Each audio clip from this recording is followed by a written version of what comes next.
I'm Lena Hovanesian, here for ANCA America, about to meet with Congresswoman Dina Titus to talk about her support for Armenian issues.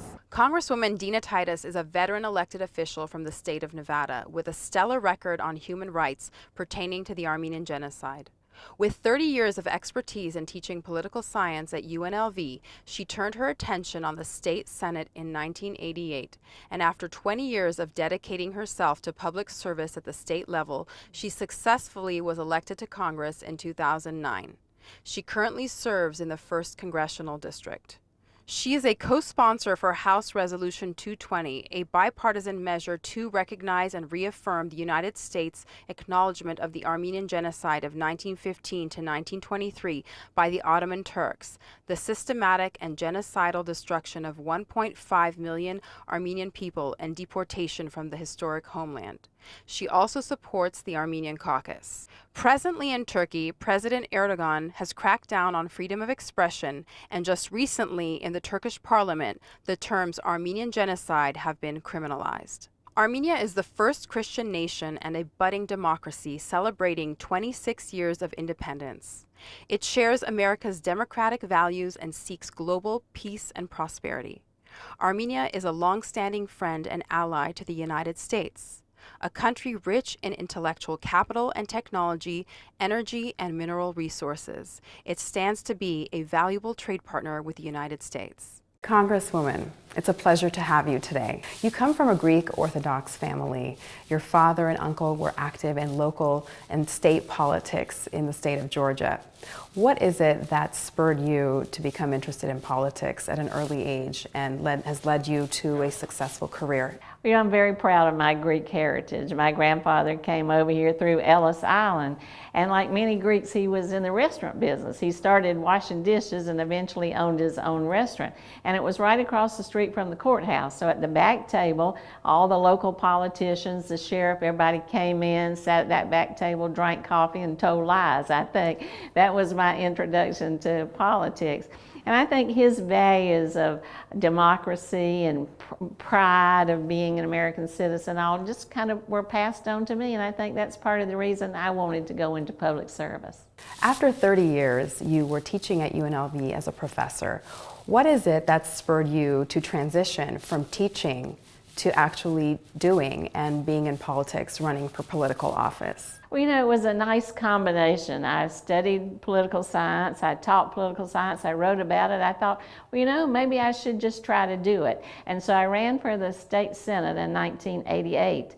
And in Nevada, we have a part-time legislature. So I was able to take the spring semester off every other year to go to Carson City. I took it off without pay, I would point that out, to serve in the state legislature. And I think that being a teacher and a scholar made me a better legislator, and being in the legislature made me a better teacher because the students could understand what really happens, not just what the book says. Even with your expertise in political science, were there any surprises or bumps in the road that weren't expected, even though you knew so much about the area, that came about after you were running as a candidate or when you were actually in political office? Absolutely. When I first decided to run, I thought, you know, I'll do this, and if I don't win, it'll be a good experience to take back to the classroom. But once you put your name on the line, you know, you got to be in it to win it. And what I mainly learned is that when you're in politics, your own neck is on the line. When you are in the classroom, you can afford to be a critic. One of the problems, though, I learned is because I'm a teacher and I tend to answer questions, sometimes maybe in politics when I should have ducked and dodged and said, I don't know, I'll get back to you, I tended just to tell the truth. Congresswoman, you have been an outspoken and avid supporter of Armenian issues, coming to the unveiling of the Armenian Genocide Monument, to April 24th commemorations and Independence Day celebrations for our country. We absolutely appreciate your support for House Resolution 220 and also for the Armenian caucus.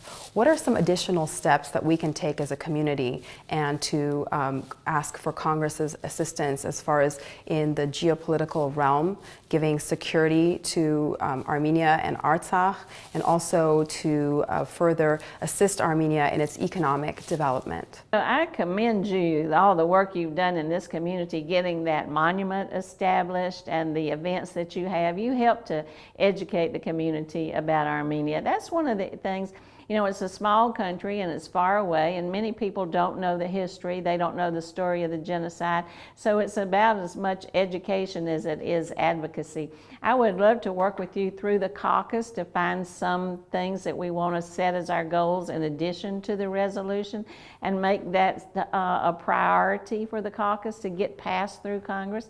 And then we can come back here and together brag about what we've accomplished. We would love that. And also, we share a lot of kinship as far as your heritage. You always speak about that. Would you care to expand upon that? Well, I right will. now? Well, I'm from Greece, and I think Greeks and Armenians share many things. Some of the music is similar, the food, the culture, the history, and as I always say, we have a common enemy.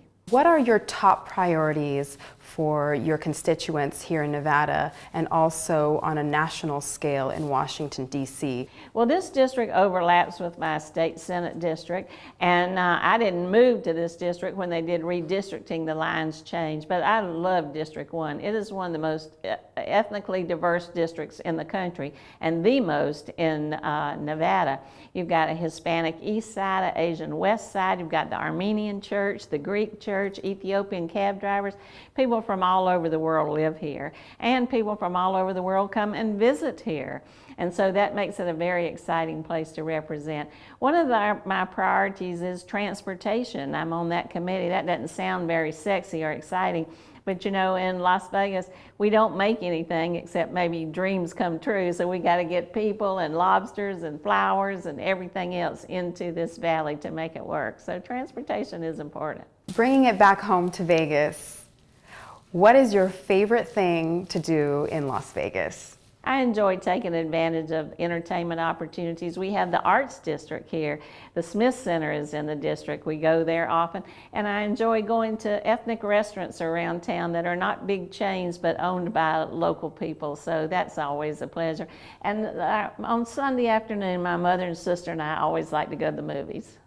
We had a great meeting today with Congresswoman Dina Titus, with my co-chairs for the ANCA and regional representatives. It was an honor to meet with her and to talk about our top issues for the Armenian community here in Nevada. For ANCA, I'm Lena Hovanesian.